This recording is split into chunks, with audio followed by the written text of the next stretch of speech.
حضور کا مقصد بعثت مکمل نہیں ہے. اسی کو کہا تھا اقبال نے، وقت فرصت ہے کہاں، کام ابھی باقی ہے، نور توحید کا اتمام ابھی باقی. کہ ہم تو خاک کے مانند ہیں، ہمارا یہ بدن جیسے خاک کا ہے، لیکن اس کے اندر ایک دل آگاہ ہے جس میں روح ہے ہماری. تو روح قرآن ہے، پکڑو اسے مضبوطی کے ساتھ. استطاعت مشکل کہ حبل اللہ صد بعثت، دین کا غلبہ بھیجا گیا پوری نوع انسانی کے لیے. گویا کہ یہ مقصد بعثت کب مکمل ہوگا؟ جب کل عالم انسانیت پر اللہ کا دین غالب ہو جائے. وہ کشاکش اپنے کلائمیکس کو پہنچنے والی ہے کہ اسلام کا مقابلہ کرنے کے لیے یہودی اور ان کے سپورٹرز وہ کھڑے ہو جائیں گے پوری طاقت کے ساتھ، اور بظاہر ایسا محسوس ہوگا کہ اسلام جو ہے اس کا چراغ گل ہو جائے گا. اتنی طاقت ان کے پاس ہے، اتنے وسائل ان کے پاس ہیں کہ بظاہر عالم اسلام کے اندر کوئی سکت نہیں ہے کہ ان کا مقابلہ کر سکے. لیکن بہرحال اللہ کا فیصلہ تو یہی ہے. اللہ تعالیٰ تو اللہ متم نورہ ہی، اللہ تو اپنے نور کا اتمام فرما کر رہے گا.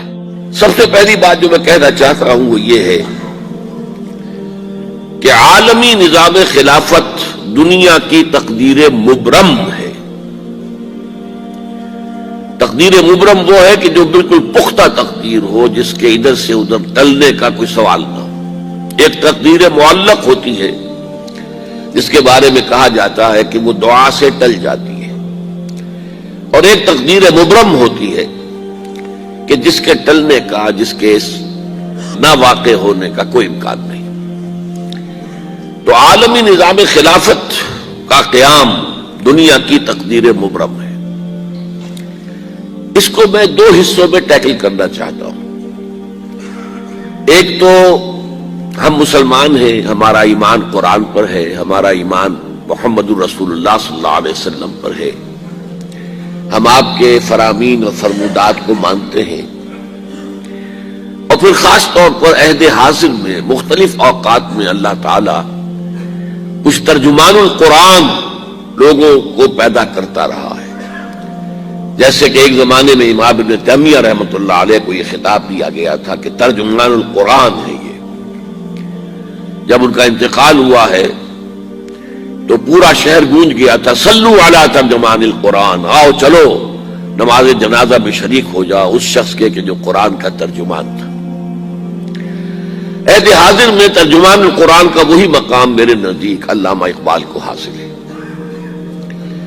تو میں اصل میں قرآن، پھر احادیث نبویہ علیہ الصلاۃ والسلام، اور پھر علامہ اقبال کے کچھ شعروں کے ذریعے سے یہ بات واضح کرنا چاہتا ہوں کہ یہ تقدیر مبرم ہے، یہ ہو کر رہے گا. اس کے لیے سب سے پہلے قرآن کی طرف رجوع کیجئے. تو اگرچہ قرآن میں صراحت کے ساتھ یہ بات مذکور نہیں ہے، لیکن قرآن مجید میں صغرا کبرا یہ وارد ہوئے ہیں جن کو جوڑ کر نتیجہ نکالا جا سکتا ہے. اور یہ بات جان لیجئے کہ جہاں قرآن مجید کے اندر اس طرح کا کوئی معاملہ ہو کہ بات پورے طور پر صراحت کے ساتھ سامنے نہ آ رہی ہو، اشارات موجود ہوں، تو ان کی وضاحت کرنا یہ فرض منصبی ہے محمد الرسول اللہ صلی اللہ علیہ وسلم کا.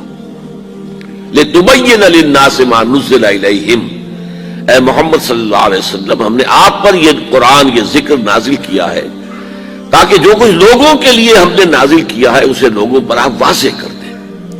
کہیں اگر کوئی انہیں ابہام محسوس ہو تو اس کی وضاحت آپ کی جانب سے ہو جائے.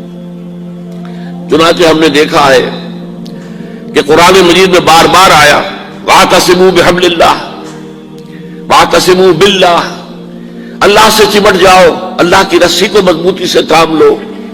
لیکن کہیں صراحت نہیں ہے کہ اللہ کی رسی سے مراد کیا ہے. اس کی صراحت کی محمد رسول اللہ صلی اللہ علیہ وسلم نے کہ یہ قرآن ہے.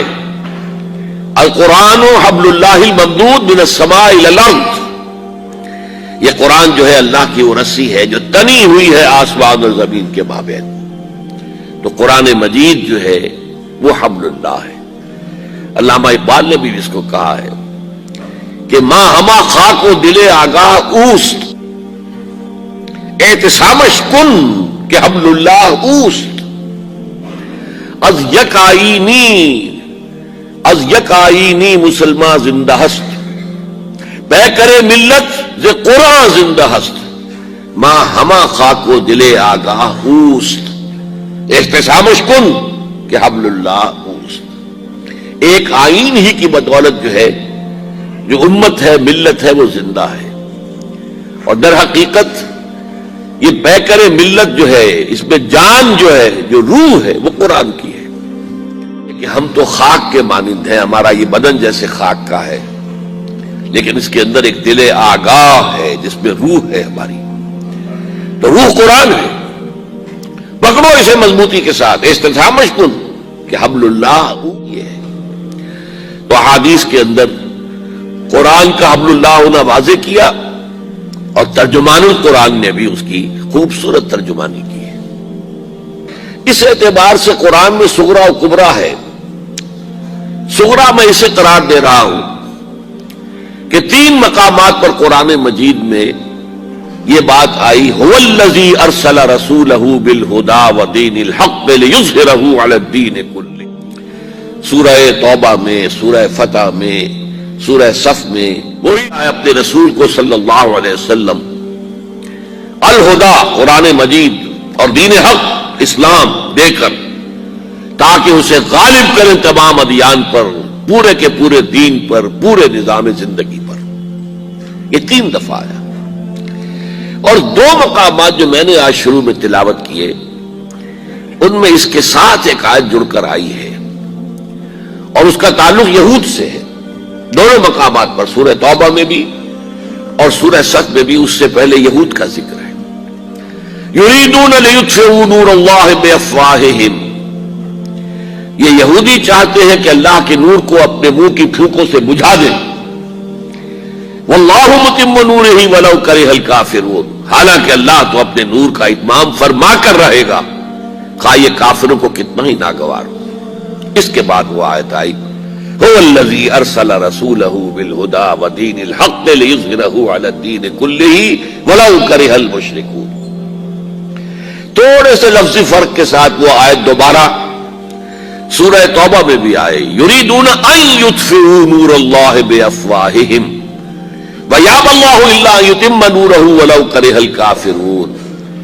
یہ چاہتے ہیں یہ یہودی کہ اللہ کے نور کو اپنے منہ کی پھونکوں سے بجھا دیں، اور اللہ کو ہرگز منظور نہیں ہے مگر یہ کہ وہ اپنے اس نور کی تکمیل فرمائے۔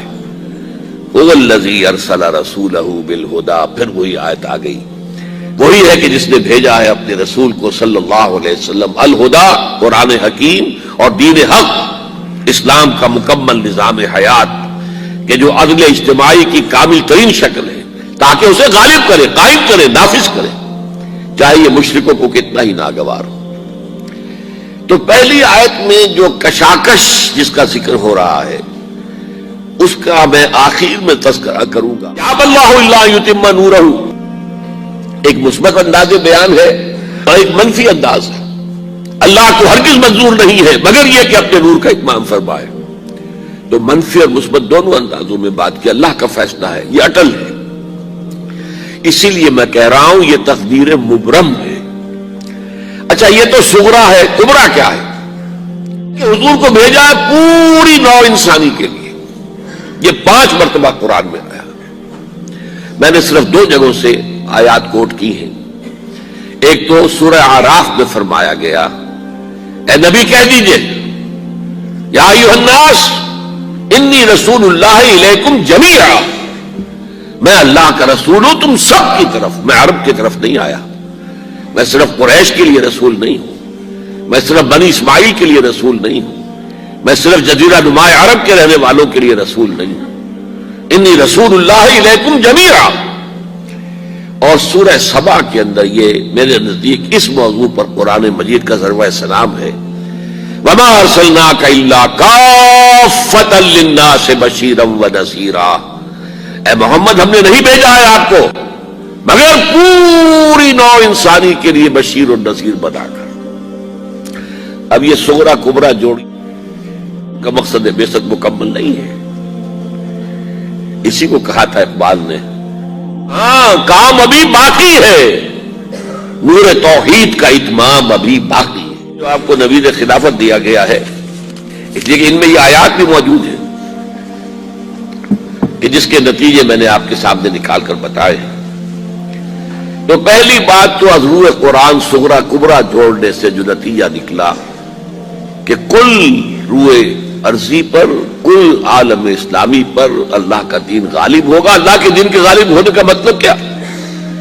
خلافت علی منہاج النبوہ، حاکمیت اللہ کی ہوگی اور انسانوں کی خلافت ہوگی. یہ مقصد جو ہے جس کے لیے آدم کی تخلیق ہوئی تھی، وہ مقصد بتمام و کمال پورا اس وقت ہوگا. اب آئیے احادیث شریفہ کی طرف. احادیث شریفہ میں سے 3 جو ہے حدیثیں ہم نے یہاں پر کوٹ کی ہیں، ان کو ذرا پڑھتے جائیے میرے ساتھ.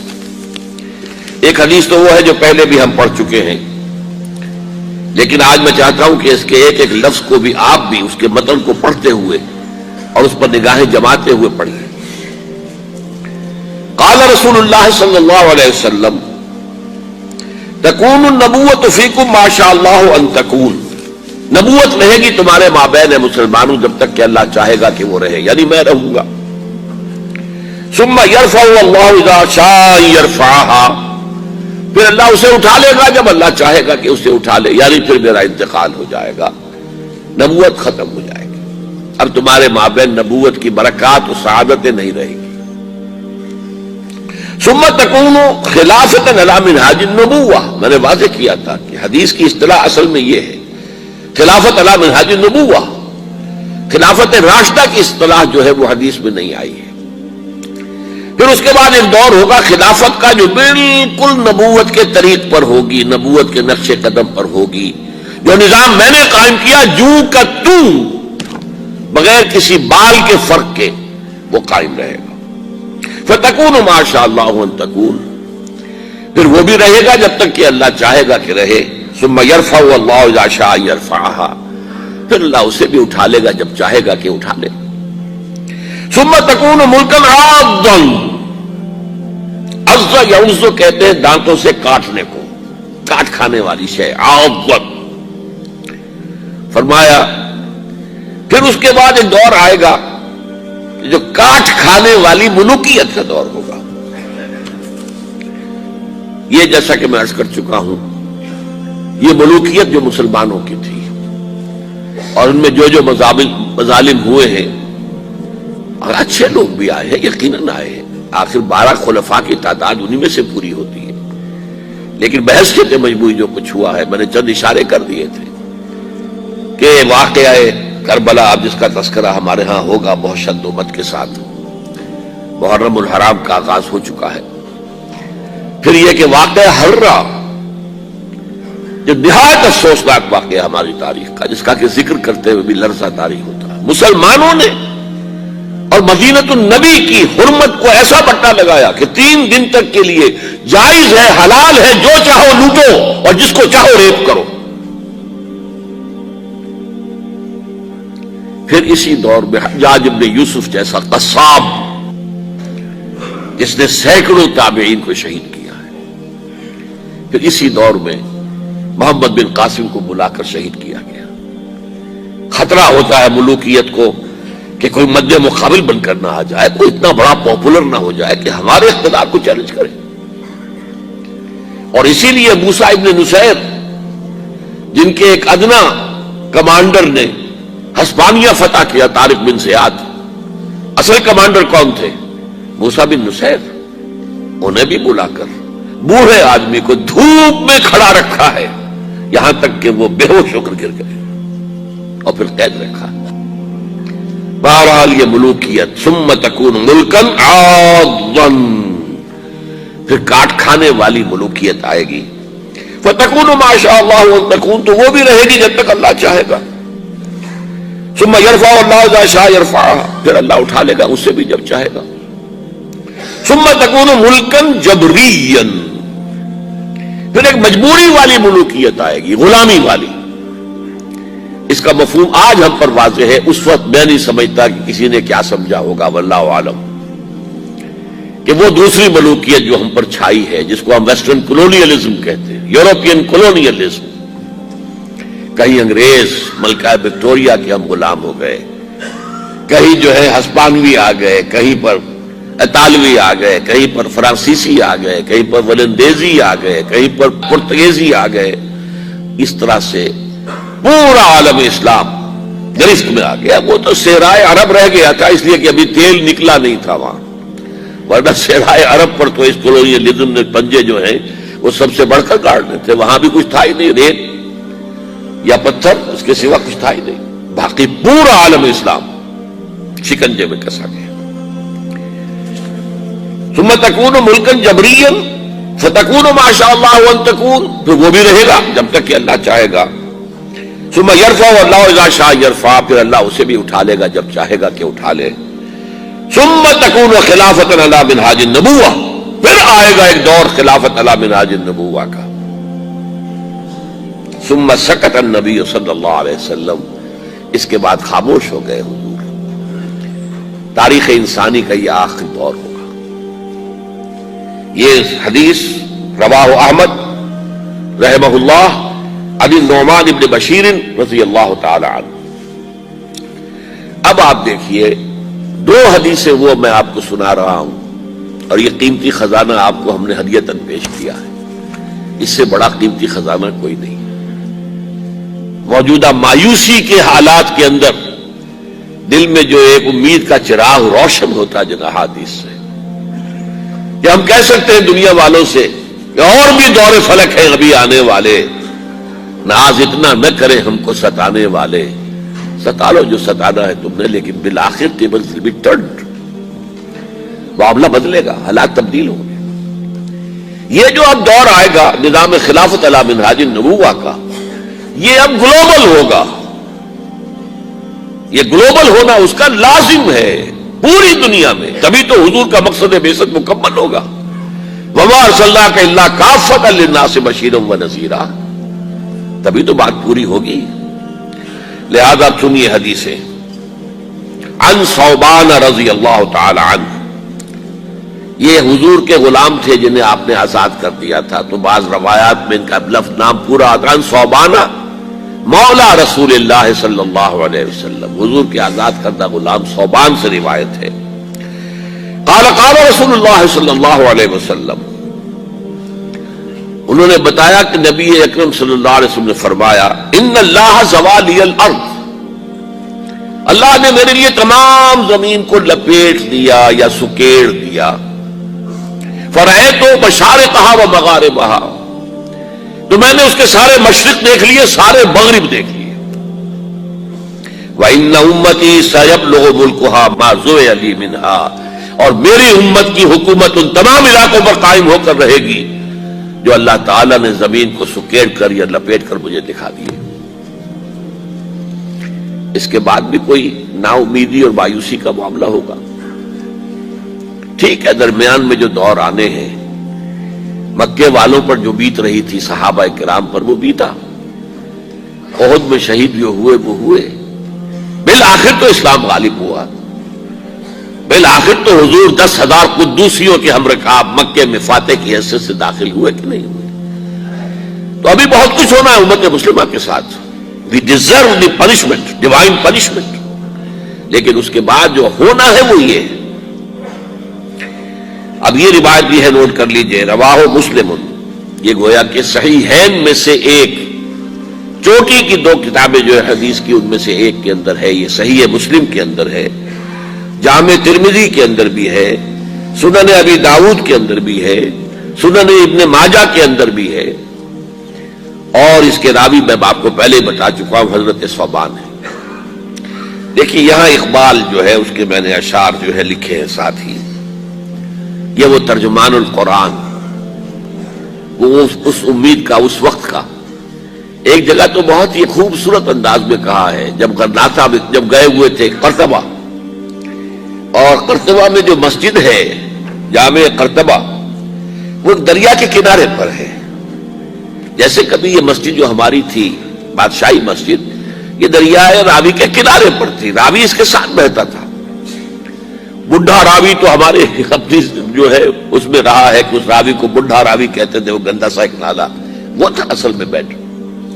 اسی طرح وادی الکبیر، وہ جو وادی الکبیر ایک دریا تھا، اس کے کنارے پر مسجد خرطبہ ہے، اور اقبال وہاں کہہ رہا ہے آب روان کبیر تیرے کنارے کوئی دیکھ رہا ہے کسی اور زمانے کے خواب۔ وہ ویژنری تھا، سیر تھا، دیکھ رہا تھا۔ گاہ میری نگاہ تیز چیر گئی دل وجود، گاہ الجھ کے رہ گئی میرے توہمات میں۔ نبی تو نہیں تھا نا، کبھی توہمات کا بھی غلبہ ہو جاتا تھا، کبھی اپنی عقلی الجھنیں بھی غالب آ جاتی تھی، لیکن کبھی وہ کیفیت بھی ہوتی تھی گاہ میری نگاہ تیز چیر گئی دل وجود۔ اب دیکھیے وہ کیا کہہ رہا ہے، آسماں ہوگا سحر کے سے نہ پوش، اور ظلمت رات کی سیما پا ہو جائے گی، پھر دلوں کو یاد آ جائے گا پیغام سجود، پھر جبیں خاک حرم سے آشنا ہو جائے گی۔ آج انسان اکڑا کھڑا ہے، اللہ کے سامنے سربسجود ہونے کو تیار نہیں ہے، لیکن ایک وقت آئے گا پھر دلوں کو یاد آ جائے گا پیغام سجود، اور پھر جبیں خاک حرم سے آشنا ہو جائے گی۔ حرم کی مٹی پر جا کر، حرم کے فرش پر جا کر یہ جو میری پیشانی ہے لگے گی۔ انسانوں کی آنکھ جو کچھ دیکھتی ہے، لیکن یہ کون سی آنکھ ہے؟ یہ اندر کی آنکھ ہے، جس کو وہ خواب کہہ رہا ہے کہ آب روان کبیر تیرے کنارے کوئی دیکھ رہا ہے کسی اور زمانے کے خواب۔ آنکھ جو کچھ دیکھتی ہے لب پہ آ سکتا نہیں، محو حیرت ہوں کہ دنیا کیا سے کیا ہو جائے گی۔ پھر خلافت علی منہاج النبوت اور عالمی سطح پر آخری شعر پڑھیے، شب گریزاں ہوگی آخر جلوہ خورشید سے، جیسے رات دوڑ جاتی ہے جب سورج طلوع ہوتا ہے، شب گریزاں ہوگی آخر جلوہ خورشید سے، یہ چمن معمور ہوگا نغمہ توحید سے، اور یہ پورا عالم، چمن عالم جو ہے یہ نغمہ توحید سے معمور ہو جائے گا، بھر جائے گا۔ وہی جو آیت استخلاف ہم نے پڑھی اور اس کا پہلے ذکر بھی ہو چکا ہے، وعد اللہ الذین آمنوا منکم وعملوا الصالحات، اللہ نے وعدہ کیا ہے مسلمانوں تم میں سے جو لوگ واقعی صاحب ایمان ہوں گے اور نیک عمل کریں گے۔ یہ دونوں الفاظ یا نوٹ کر لیجئے، یہ میری گفتگو کے آخر میں پھر آنے والے ہیں۔ کیا وعدہ ہے ان سے؟ لَيَسْتَخْلِفَنَّهُمْ فِي الْأَرْضِ كَمَا اسْتَخْلَفَ الَّذِينَ مِنْ قَبْلِهِمْ، اس سے زیادہ تاکید عربی میں ممکن، لازماً ان کو خلافت عطا کرے گا دنیا کی، جیسا کہ ان سے پہلے لوگوں کو عطا کی۔ وَلَا يُمَكِّنَنَّ لَهُمْ دِينَهُمُ الَّذِي ارْتَضَىٰ لَهُمْ، اور لازماً ان کے اس دین کو تمکن عطا فرمائے گا جو اس نے ان کے لیے پسند کر لیا ہے۔ اليوم اکملت لکم دینکم واتممت علیکم نعمتی ورضیت لکم الاسلام دینا ولا یمکنن لهم دینهم الذی ارتضىٰ لهم ولا یبدلنهم من بعد خوفهم امنا، اور اس کا نتیجہ کیا نکلے گا؟ پھر شرک کا شائبہ ختم ہو جائے گا۔ یعبدوننی لا یشرکون بی شیئا، اس لیے کہ جب تک وہ خلافت قائم نہیں ہوتی شرک ہی شرک ہے، انسانی حاکمیت سب سے بڑا شرک، تاریخ انسانی میں اس سے بڑا شرک کبھی نہیں ہوا۔ انسان حاکم، ان الحکم الا للہ۔ پہلے کوئی ایک فرد دعویٰ کرتا تھا کہ میں خدا ہوں، آج پوری نوع انسانی اس کی مدعی ہے کہ خدا ہوں۔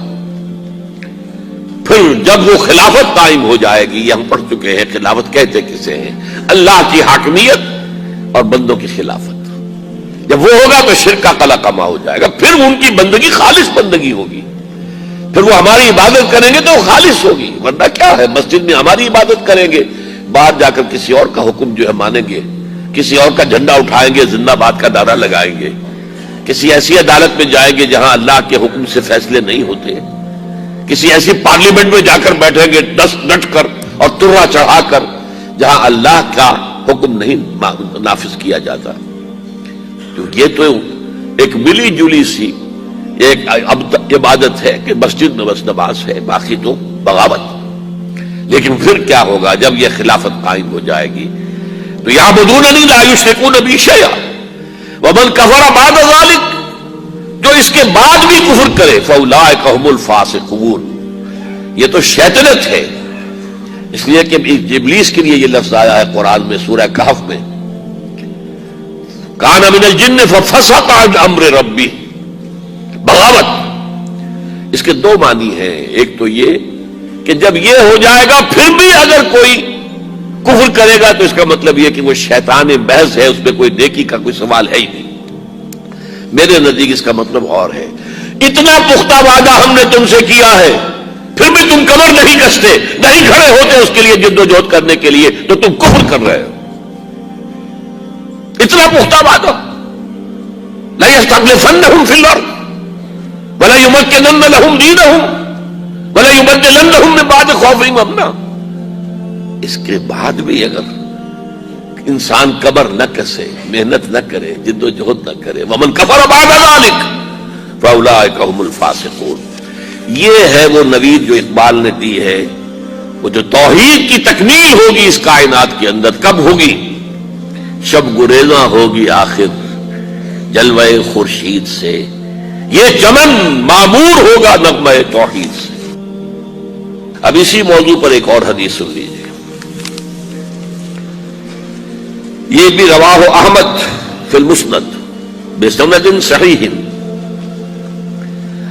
عن المقداد ابن اسود رضی اللہ تعالی عنہ، حضرت مقداد سے مروی ہے انہ سمع رسول اللہ صلی اللہ علیہ وسلم کہ انہوں نے سنا اللہ کے رسول صلی اللہ علیہ وسلم کو یہ فرماتے ہوئے، لا انہ سمع رسول اللہ صلی اللہ علیہ وسلم کہ انہوں نے حضور کو یہ فرماتے سنا، لا یبقى علی ظاہر الارض بیت بدر ولا وبر، نہیں باقی رہے گا روئے ارضی کے اوپر کوئی گھر اینٹ گارے کا بنا ہوا یا کوئی کمبلوں کے خیموں کی شکل میں بنا ہوا، الا ادخلہ اللہ کلمۃ الاسلام، مگر یہ کہ اللہ اس میں کلمہ اسلام کو داخل کر دے گا۔ لیکن یہ گھر میں، یعنی اب یہاں پر نومیڈک ٹرائبز کا ذکر بھی ہو گیا جن کے کہ خیمے ہوتے ہیں، اور سیٹلڈ سویلائزیشن جو کہ گھر بنتے ہیں، ہمارے شہر آباد ہوتے ہیں، لیکن دو شکلوں میں سے ایک شکل ہوگی، اما کلمۃ الاسلام بعز عزیز وذل ذلیل، یا تو کسی صاحب عزت کے اعزاز کے ساتھ اور یا کسی کمزور کے مغلوب ہو جانے کے باعث، یعنی یا تو کوئی شخص اسلام لے آئے گا، اس کے گھر یا خیمے میں اسلام داخل ہوگا، اس کو بھی عزت نصیب ہوگی، وَلِلَّهِ الْعِزَّةُ وَلِرَسُولِهِ وَلِلْمُؤْمِنِينَ، عزت تو اللہ کے لیے ہے، اس کے رسول کے لیے اور اہل ایمان کے لیے۔ یا پھر وہ مغلوب ہوگا، یؤتُ الْجِزْیَۃَ عَنْ یَدٍ وَهُمْ صَاغِرُونَ، ہاتھ سے جزیہ دے گا، چھوٹا بن کر رہے گا، چاہے وہ اسلام نہ لائے جزیہ دینا پڑے گا اسے، ذمہ بن کر رہنا پڑے گا اسے۔ تو یہ ہے ذل ذلیل، بعز عزیز وذل ذلیل، اما یعزهم اللہ فیجعلهم من اہلها، تو یا تو اللہ ان کا اعزاز فرمائے گا، انہیں کلمہ اسلام والے لوگوں میں سے بنا دے گا، اور یذلهم فیدینون لها، اور یا پھر ان کو ذلیل کر دے گا، انہیں اطاعت قبول کرنی پڑے گی اسلام کی۔ فقلت، اب اس پر جو حضرت مقداد کہتے ہیں، میں نے اپنے دل میں کہا، جو حضور کا جب یہ قول میں نے سنا، فَيَكُونَ الدِّينُ كُلُّهُ لِلَّهِ، یہ جو سورہ انفال میں الفاظ آئے ہیں، قَاتِلُوهُمْ حَتَّى لَا تَكُونَ فِتْنَةٌ وَيَكُونَ الدِّينُ كُلُّهُ لِلَّهِ، جب ایسا ہوگا تب وہ صورت ہو جائے گی جو سورہ انفال میں کہی گئی ہے، دین کل کا کل اللہ کے لیے ہو جائے گا، مطاع مطلق اللہ ہوگا، حاکم مطلق اللہ ہوگا، اور اسی کے قوانین، اسی کے فرامین کے تحت دنیا کا نظام چل رہا ہے۔ جیسے کہ عیسائیوں کی لارڈس پریئر کے اندر ہے، اور یہ ظاہر بات ہے کہ آخر حضرت مسیح بھی تو نبی تھے نا، تو نبوت کے، توحید کے وہ سارے آثار وہاں موجود ہیں، تحریفیں ہوئی ہیں، لیکن یہ مطلب تو نہیں کہ اس میں سے حق بالکل نکل گیا۔ ان کی لارڈس پریئر جو ہماری سورہ فاتحہ کی طرح ہے، Thy kingdom come, thy will be done on earth as it is in heavens. اے رب تیری حکومت آئے اور تیری مرضی جیسے آسمانوں میں پوری ہو رہی ہے زمین پر بھی پوری ہو. پوری کائنات میں تیرا حکم چل رہا ہے. سورج تیرے حکم کے مطابق گردش میں ہے, چاند تیرے حکم کے مطابق گردش میں ہے, تمام آسمانوں میں تیرا حکم جاری و ساری ہے. یہ زمین میں بغاوت ہے. ظہر الفساد فی البر والبحر, زمین میں بر و بحر میں فساد ہے, بغاوت ہے, سرکشی ہے. اے رب تیری حکومت زمین پر بھی آ جائے. Thy kingdom come, thy will be done on earth as it is in heavens. اس کا نتیجہ اب میں کیا نکال رہا ہوں, یہ ساری دینی بحث تھی. قیامت سے قبل اسلام کا عالمی غلبہ, دین حق کا عالمی غلبہ, یعنی عالمی سطح پر خلافت علی منہاج النبوت کا قیام, یہ گلوبل ہوگا, لازمی ہوگا, حقیقی ہوگا. اس میں اگر کسی کو شک ہے تو مجھے اس کے ایمان میں شک ہے. جب قرآن کا صغرا کبرا موجود, جب احادیث صحیحہ کی یہ بات موجود, پھر بھی کوئی شک, یہ یقینی ہے. تقدیر مبرم میں نے کہا ہے. اقبال نے یہ لفظ استعمال کیا تھا جب لیگ آف نیشنز جو ہے ڈگمگا رہی تھی, خاتمے کے قریب تھی, مرنے والی تھی. بیچاری کئی روز سے دم توڑ رہی ہے, ڈر ہے خبر بد نہ میرے منہ سے نکل جائے. تقدیر تو مبرم نظر آتی ہے ولیکن پیران کلیسا کی دعا ہے کہ یہ ٹل جائے. پیران کلیسا جو ہے ویسٹ کے لوگ, وہ چاہتے کسی طرح یہ قائم رہ جائے ادارہ, لیکن مجھے تو تقدیر مبرم نظر آ رہی ہے کہ یہ مرے گی, اور مر گئی. بیچاری کئی روز سے دم توڑ رہی ہے, ڈر ہے خبر بد نہ میرے منہ سے نکل جائے. تقدیر تو مبرم نظر آتی ہے ولیکن پیران کلیسا کی دعا ہے کہ یہ ٹل جائے. تو پہلی بات میری ختم ہوئی. عالمی نظام خلافت دنیا کی تقدیر مبرم ہے, ہو کر رہے گی. اس میں کسی صاحب ایمان کو کوئی شک, کوئی شبہ, کوئی ریب نہیں ہونا چاہیے. البتہ اس کا اب دوسرا پہلو کیا ہے, اس کا آغاز کہاں سے ہوگا. پہلی بات تو یہ, ہمارے بعض لوگوں کے ذہنوں میں, سادہ دل لوگ, وہ سمجھتے ہیں کہ پوری دنیا میں ایک ہی دفعہ آ جانی چاہیے.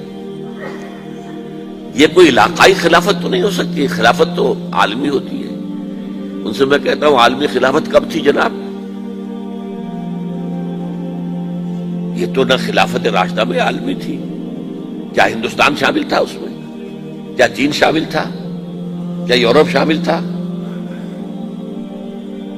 اور پھر جو خلافت کے نام سے جو ملوکیت چلی ہے وہ بھی صرف آپ دور بنو امیہ میں کہہ سکتے ہیں کہ وہ پورا عالم اسلام کم سے کم اس کے تحت تھا. بعد میں خلافت عباس, بنو عباس میں, اور فاطمیین کی خلافت میں, اور آل عثمان جو ہیں آٹومان ٹرکس کی خلافت میں ٹکڑے تھے, حصے بکھرے تھے, کوئی مانتا تھا کوئی نہیں مانتا تھا. اور سب سے بڑی بات یہ, اگر ایک دم پوری دنیا پر خلافت قائم ہو سکتی تو حضور کے دست مبارک سے ہوتی, لیکن نہیں ہوئی. نتیجہ کیا نکلا؟ ایک ملک میں حضور نے قائم کر دی, جزیرہ نما عرب, یہاں اب خلافت قائم ہو گئی, حضور خلیفہ ہے. اس کے بعد آپ کے خلفائے راشدین نے پھر اس کو وسعت دی, شرقاً غرباً شمالاً. 3 کالمز نکلے ہیں فوجوں کے, صحابہ کرام کے, 3 کالمز, ایک ایسٹ ورڈ, ایک ویسٹ ورڈ, ایک نارتھ ورڈ. ایک عراق کو فتح کرتے ہوئے ایران میں پہنچ گیا, خراسان تک چلا گیا. ایک شام کو فتح کرتے ہوئے اور پھر سینائی پیننسولا سے ہو کر افریقہ میں داخل ہوا اور اٹلانٹک تک پہنچ گیا. تیسرا سیدھا شمال میں گیا, لیکن یہ زیادہ دور نہیں جا سکتا تھا, کوکیشین ماؤنٹینز آ گئے, کوہ قاف. اس زمانے میں تو یہ یوں سمجھیے کہ امپیسیبل تھا نا, کوہ قاف, لہذا وہاں آ کر رک گیا. اب بھی یہ ہوگا کسی ایک جگہ سے شروع ہوگا پھر پھیلے گا، اس کے سوا کوئی چارہ کار ہے ہی نہیں۔ اگر ہر جگہ پوری دنیا میں ایک ہی وقت میں ہو سکتا تو حضور کے دست مبارک سے ہوتا صلی اللہ علیہ وسلم۔ اب وہ نقطہ کون سا ہوگا، نقطہ آغاز کون سا ہوگا؟ اس میں پہلی بات تو میں نے کہا جو شک کرے گا اس کا پھر ایمان مشکوک ہے۔ ہوگا، لازماً ہوگا، گلوبل ہوگا، پوری دنیا میں ہوگا۔ کہاں سے شروع ہوگا اس میں آپ اختلاف کر سکتے ہیں، لیکن مجھے تو دو حدیثیں تو ملی ہیں جن سے یہ اندازہ ہوتا ہے کہ یہ اس مشرقی خطے سے ہوگا، عرب کے مشرق کی جانب کسی ملک سے ہوگا، کسی خطے سے ہوگا۔ وہ حدیثیں بھی اب آپ پڑھ لیجیے پہلے۔ پھر میں کہہ رہا ہوں یہ خزانہ ہے جو ہم نے آپ کی خدمت میں پیش کیا ہے، کاش کہ آپ اس کی قدر کر سکیں، یہ حدیثیں آپ کو ازبر ہو جائیں، یاد ہو جائیں، لوح قلب پر نقش ہو جائیں۔ ہندوستان اور خراسان یعنی موجودہ افغانستان کا ذکر ابن ماجہ کی روایت ہے، عن عبداللہ ابن الحارث رضی اللہ تعالی عنہ قال رسول اللہ صلی اللہ علیہ وسلم یخرج ناس من المشرق یؤتئون للمہدی یعنی سلطانہ، یعنی سلطانہ، دونوں طرح سے پڑھ سکتے ہیں۔ حضرت عبداللہ ابن حارث فرماتے ہیں رضی اللہ تعالی عنہ کہ حضور نے ارشاد فرمایا مشرق کی طرف سے وہ فوجیں نکلیں گی، لوگ آئیں گے جو عرب میں مہدی کی حکومت قائم کریں گے۔ یہ مہدی کون ہوں گے اس کا ذکر میں ذرا بعد میں کروں گا، لیکن نوٹ کر لیجئے کہ مہدی سے پہلے لازماً کسی مشرقی علاقے کے اندر وہ نظام قائم ہو چکے گا، تب وہاں سے فوجیں آئیں گی نا۔ یہ مشرق کون سا ہے؟ عرب کے مشرق میں آپ چلیے ایران بھی آ جائے گا، افغانستان بھی ہے، پاکستان بھی ہے، اور اگر اسے اور توسیع دے تو ہندوستان بھی ہے۔ یہ ہے عرب کا مشرق، اس سے فوجیں جائیں گی۔ اس کا کیا مطلب ہے کہ اس میں سے کسی جگہ پر نظام خلافت پہلے قائم ہو جائے گا تاکہ وہاں سے فوجیں جائیں گی جو جزیرہ نما عرب میں حضرت مہدی کی حکومت کو قائم کریں گے۔ اب دوسری حدیث سنیے، یہ سنن ابن ماجہ کی حدیث تھی جو میں نے آپ کو سنائی، آپ نے پڑھی۔ دوسری عن ابی ہریرہ رضی اللہ تعالی عنہ، یہ ترمذی شریف کی روایت ہے، قال قال رسول اللہ صلی اللہ علیہ وسلم یخرج من خراسان رایات سود لا يردها شیء حتی تنصب بایلیا، خراسان کے علاقے سے سیاہ جھنڈے لے کر فوجیں آئے گی، ان کا رخ کوئی موڑ نہیں سکے گا، ان کو پیچھے پھیر نہیں سکیں گے کوئی بھی، یہاں تک کہ وہ یروشلم میں جا کر جھنڈے نصب کر دیں گے۔ ایلیا حضور کے زمانے میں یروشلم کو کہتے تھے۔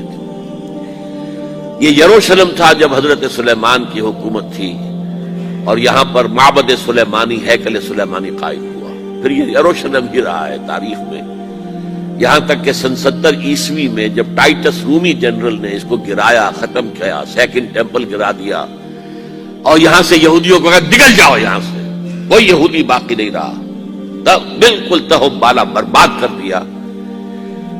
اس کے کوئی 150 سال بعد ہیڈریان، رومن ایمپرر ہیڈریان، اس نے پھر دوبارہ آباد کیا اس شہر کو۔ 150 سال تک یہ بالکل بنجر اور بالکل غیر آباد پڑا تھا۔ اب ہیڈریان نے جب آباد کیا تو اس کا نام ایلیا رکھا، اب یروشلم نام نہیں تھا۔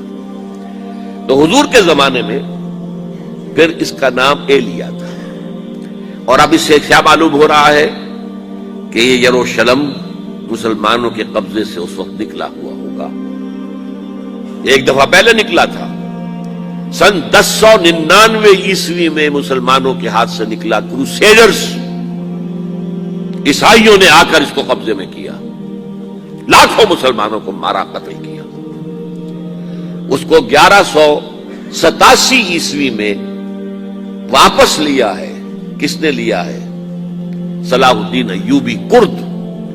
عرب کھوکھلے ہو چکے تھے، عربوں نے کھویا، واپس نہیں لے سکے، بہت حکومت کر چکے تھے، 400-500 برس کی حکومت کر کے، اور ان کے عیش اور ان کے آرام، اب ان میں جان نہیں تھی کہ وہ واپس لے سکے۔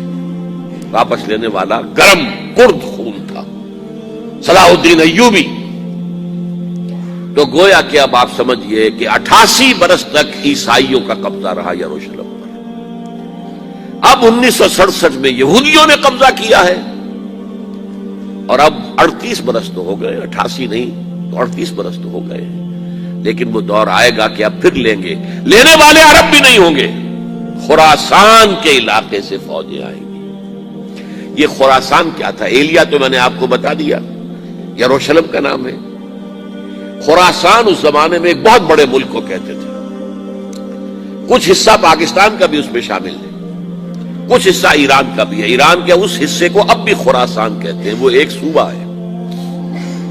خراسان ایک صوبہ ہے ایران کا، چھوٹا سا۔ پاکستان میں خاص طور پر یہ جو علاقہ مالاکنڈ ایجنسی کہلاتی ہے، اس سے اوپر جتنا علاقہ ہے، اور یہ جو واخان کی ایک پٹی آتی ہے اوپر، واخان افغانستان کی ایک پٹی سی دم سی چلی آتی ہے جو جا کر چائنا کی سرحد سے مل جاتی ہے، یہاں سے لے کے یہاں تک یہ جو مالاکنڈ کا وہ درہ ہے اور پہاڑ ہے، یہ بھی خراسان کا حصہ ہے۔ باقی تقریباً 2/3 آف افغانستان، ساؤدرن حصہ نہیں ہے خراسان کا حصہ، یہ سیستان کہلاتا تھا، یہ خراسان نہیں ہے۔ لیکن یہ کہ اوپر کا 2/3 آف افغانستان، اور اس کے ساتھ یہ جو عرب، جو اب یہ ترک ممالک آزاد ہوئے ہیں سوویت یونین کی ڈسولوشن کے ساتھ، یہ سارا علاقہ کہلاتا ہے خراسان بزرگ، دی گریٹ خراسان۔ ایک مرتبہ ایک یہاں کا جو کاؤنسلیٹ ایران کا، وہ آئے تھے میرے پاس، ان کے ایک اہم آدمی، ان سے میں نے پوچھا خراسان، تو پہلے تو ان کا خراسان ہمارا ایک صوبہ ہے، میں نے کہا نہیں مجھے خراسان، او خراسان بزرگ، وہ جو آپ دی گریٹر خراسان کی بات کر رہے ہیں، وہ یہ تھا۔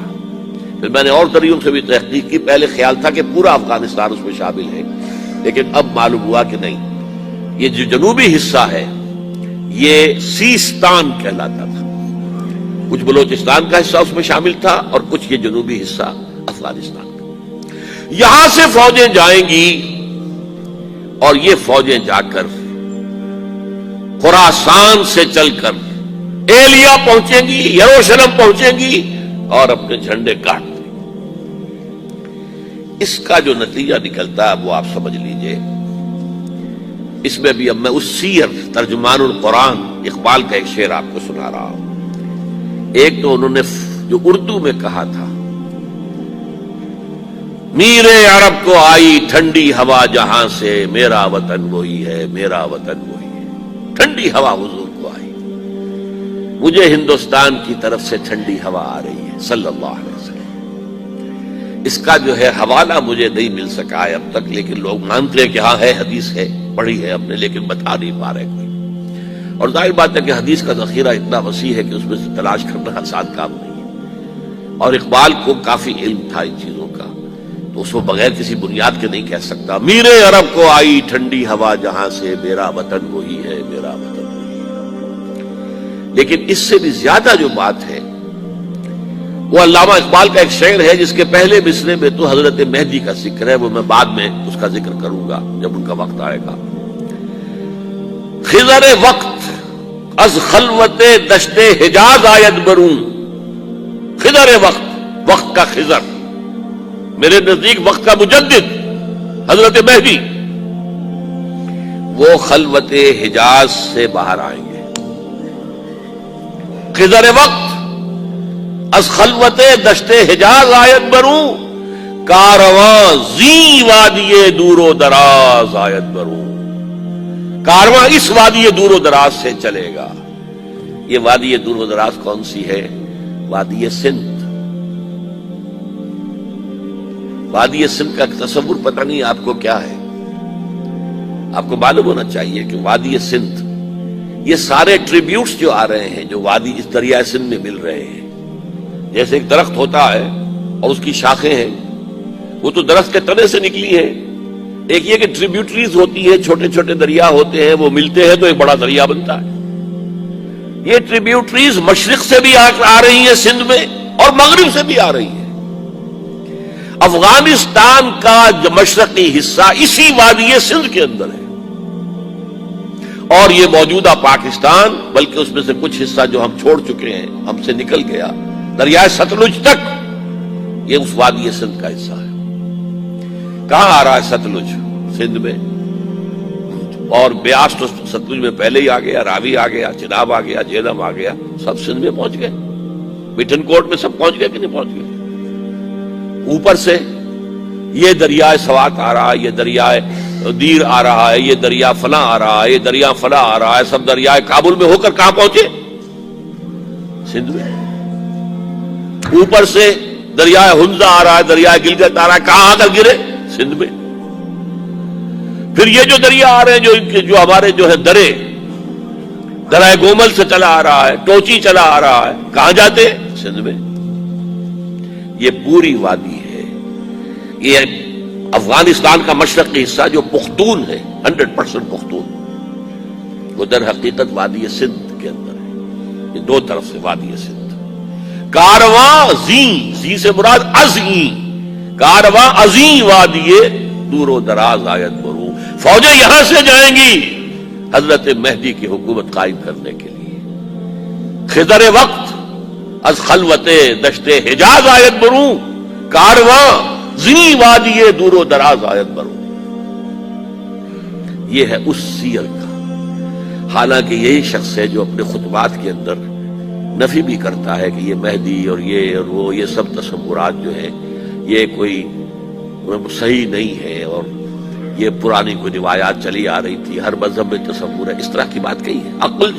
جب عقل سے بات کرتا تھا تو اس میں ٹھوکریں کھاتا تھا. جب دل سے اس کے یہ سیلاب کے مانند چشمہ ابھرتا تھا دل سے اس کی شاعری کا، اس میں ہوتے تھے وہ حقائق کہ جو ابدی ہے. اس پر جو اشفاق صاحب ہوتے تھے ہمارے ہاں، اشفاق احمد ادیب، ڈرامہ نگار، تلقین شاہ، انہوں نے بڑی پیاری بات کہی تھی. اگرچہ ان کا مذاق اڑایا تھا روزنامہ میں ہوائے وقت نہیں، بات بڑی پیاری تھی. اقبال ایک دن کا اقبال تھا، ایک رات کا اقبال تھا. دن کا اقبال فلسفی تھا، وہ اپنی عقل سے غور و فکر کرتا تھا. اس کا حاصل تو ہے وہ لیکچرز، خطبات، ان میں بہت سی باتوں پر علماء کو شدید اعتراض ہے. ایک رات کا اقبال تھا، اسے الہام ہوتا تھا، سیلاب آتا تھا شاعری کا، اور وہ اقبال جو ہے اصل اقبال ہے. اور اس کو کہا اقبال نے خود. ڈاکٹر یوئنگ ہوتے تھے جو پرنسپل تھے ایف سی کالج کے، ان کے نام سے یوئنگ ہال اب بھی موجود ہے نیلا گنبد چوک میں. ایک ہاسٹل بنایا تھا انہوں نے، یوئنگ ہال. ایک دعوت میں سب جمع تھے، ڈاکٹر یوئنگ بھی تھے، علامہ بھی تھے. یوئنگ نے بڑا تیکھا وار کیا کہ ڈاکٹر اقبال، ہم نے سنا ہے کہ آپ جیسا آدمی بھی وربل ریولیشن کا قائل ہے. کو پہلے مسئلہ سمجھ لیجئے ورنہ واقعہ سمجھ میں نہیں آیا تھا. ایک ہے وربل، وحی باللفظ. قرآن کے بارے میں ہمارا عقیدہ یہ الفاظ اللہ کے ہیں. ایک ہوتا ہے وحی، لیکن اس وحی میں لفظ جو ہے وحی کا نہیں ہوتا، بلکہ وہ انسپیریشن کہلاتی ہے. کوئی بات آپ کے ذہن میں ڈال دی گئی، آپ نے اپنے الفاظ میں اس کو ادا کیا. تو یہ سمجھتے ہیں کہ وحی جو ہے یہ ہمیشہ وحی باللفظ وربل نہیں ہوتی. یہ عیسائیوں کا عقیدہ ہے. اور وہ عقیدہ کیوں بنایا ہے؟ اب ایک بات سے بات نکل رہی ہے. انجیلیں 100 سے زیادہ تھیں، اب بھی کم سے کم 4 کو کینونیکل کہتے ہیں. تو ان چاروں میں اختلاف ہے تو کون سی انجیل ہے؟ میں جب پڑھتا تھا میڈیکل کالج میں تو میں نے منٹگومری میں ایک بہت بڑا کمیشن ہے، تو وہاں پادری صاحب سے مسٹر وائٹ جا کے میں نے کہا کہ which one of these is Bible. جواب آپ سنیے، ذہانت کا شاہکار ہے. none of them is Bible. Bible is in them. ان میں سے کوئی بائبل نہیں ہے، بائبل ان کے اندر ہے. یعنی جو مفہوم عیسیٰ کو وہ خدا سمجھتے ہیں اور ان کو اپوسلز کہتے ہیں، یہ نبی تھے، حضرت عیسیٰ کے رسول تھے. یہ متی ہوں یا جون ہوں، جو بھی ہے اپوسلز ہیں. تو جو حضرت عیسیٰ نے ان سے کہا وحی کی انہوں نے اپنے الفاظ میں اس کو ادا کیا ہے، لہذا علیحدہ علیحدہ ہو جائے گا وہ اپنا، جیسا کہ احادیث کے اندر ہے۔ تو اقبال سے کہا کہ ڈاکٹر اقبال، میں نے سنا کہ آپ بھی وربل ریولیشن کے قائل ہیں۔ کہ بالکل، اور مجھے تو ذاتی تجربہ ہے، مجھ پر جو شعر اترتا ہے وہ الفاظ میں ڈھلا ہوا ہوتا ہے، میں تبدیلی کرنا چاہوں تو نہیں کر سکتا۔ چپ ہو گیا یوں ہی، اب آگے کیا بولے گا یوں ہی۔ تو بہرحال اقبال کا یہ شعر جو ہے رات کے اقبال کا شعر ہے، یہ اس اقبال کا جس کو الہام ہوتا تھا۔ خضر وقت از خلوت دشت حجاز آیت برو، کارواں زی وادی دور و دراز آیت برو۔ اب میں نے اب تک تو یہ ڈسکس کیا ہے قرآن، حدیث، سنت اور ایک ترجمان القرآن کے حوالے سے۔ اب آئیے عالمی حالات کے حوالے سے دیکھیں۔ عالمی حالات سے بھی معلوم ہوتا ہے کہ ایک عالمی ریاست تقدیر مبرم ہے۔ زمانہ تیزی کے ساتھ ادھر جا رہا ہے، جبکہ پوری دنیا کی ایک ریاست ہوگی، بلکہ بہت پہلے سے اس کا تقاضا پیدا ہو چکا ہے۔ دنیا اتنی چھوٹی ہو گئی ہے، آج آپ اسے کہتے ہیں گلوبل ولیج۔ یہ تو گاؤں کے مانند ہے، اب کوئی فاصلہ نہیں رہا۔ امریکہ میں تاج پوشی ہو رہی ہے بش صاحب کی، اور کا منظر ہم بیٹھے دیکھ رہے ہیں، سارا کا سارا 12,000 میل دور بیٹھے ہوئے دیکھ رہے ہیں۔ دنیا کیا ہے؟ یہ تو ایک گاؤں ہے، ایک شہر ہے۔ اور ایک عالمی ریاست اگر قائم نہیں ہوتی تو دنیا میں کبھی امن قائم نہیں ہو سکتا۔ لہذا دنیا میں امن کے لیے ایک عالمی ریاست ضروری ہے، اور اسی کے پہلے قدم کے طور پر وہ لیگ آف نیشنز جو ہے قائم کی گئی تھی۔ کوئی تو ادارہ ایسا ہونا چاہیے جہاں دنیا کے سارے ممالک کے نمائندے بیٹھیں، سوچیں، غور کریں، فیصلے کریں۔ اگرچہ وہ جو بے ایمانیاں دلوں میں تھیں، جو بدنیتیں دلوں میں تھیں، انہوں نے ناکام کر دیا اس کو، لہذا وہ مر گئی، ختم ہو گئی۔ ہاں، جنم دے گئی اسرائیل کو، اس کے بطن سے اسرائیل نے جنم لیا۔ اسرائیل نے نہیں، بالفور ڈکلریشن نے، کہ یہودیوں کو فلسطین میں آباد ہونے کی اجازت ہے۔ اچھا، جب وہ ختم ہو گئی تو تقاضا موجود تھا، کوئی ادارہ ایسا ہونا چاہیے، بھئی بیٹھے سب کے سب وہاں فیصلے کریں، ورنہ تو دو برتن کھڑک جائیں گے تو اس کے بعد وہ عالمی جو ہے ایک کنفرنٹیشن ہو سکتی ہے۔ تب یہ پھر دوبارہ یونائٹڈ نیشنز آرگنائزیشن بنی، اور اب وہ بھی دم توڑ رہی ہے، بیچاری کئی روز سے دم توڑ رہی ہے، اس لیے کہ عراق وار کے ضمن میں ایک پیسہ بھر بھی وقت نہیں دی بش نے UN کی حمایت یا مخالفت کو۔ کیا رہ گیا اس کا وجود؟ بس ایک کلب ہے، آؤ بیٹھے گفتگو کرو، اللہ اللہ خیر صلی۔ جتنے ریزولوشن UN نے پاس کیے، جنرل اسمبلی نے اسرائیل کے خلاف، سب کو ویٹو کیا ہے امریکہ نے۔ تو فائدہ کیا ہوا بھائی؟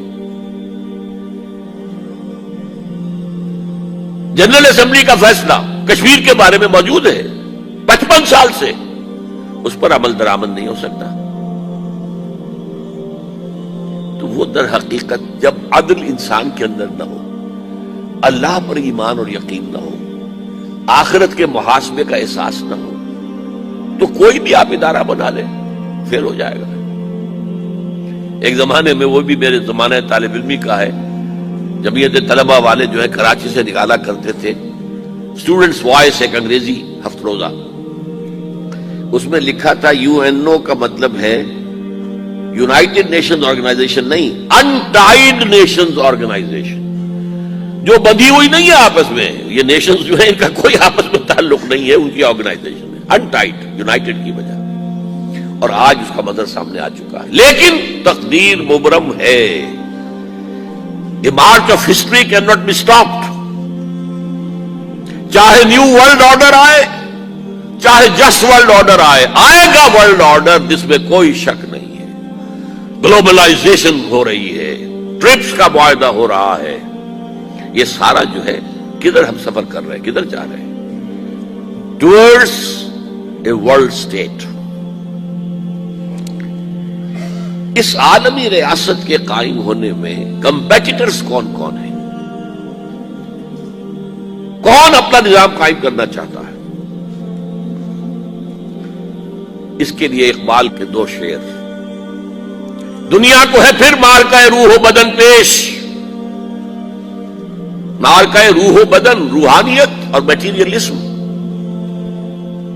دنیا کو ہے پھر مارکہ روح و بدن پیش، تہذیب نے پھر اپنے درندوں کو مارا. تہذیب کے درندے، یہ ہے مغربی قوموں کے لیے بہترین لفظ ہے، تہذیب کے درندے. کہتے ہیں سیویلائزیشن سیویلائزیشن سیویلائزیشن، اور جو درندگی وہ کرتے ہیں کوئی بھیڑیے وہ درندگی نہیں کر سکے گے جو وہ کرتے ہیں. دنیا کو ہے پھر مارکہ روح و بدن پیش، تہذیب نے پھر اپنے درندوں کو ابھارا.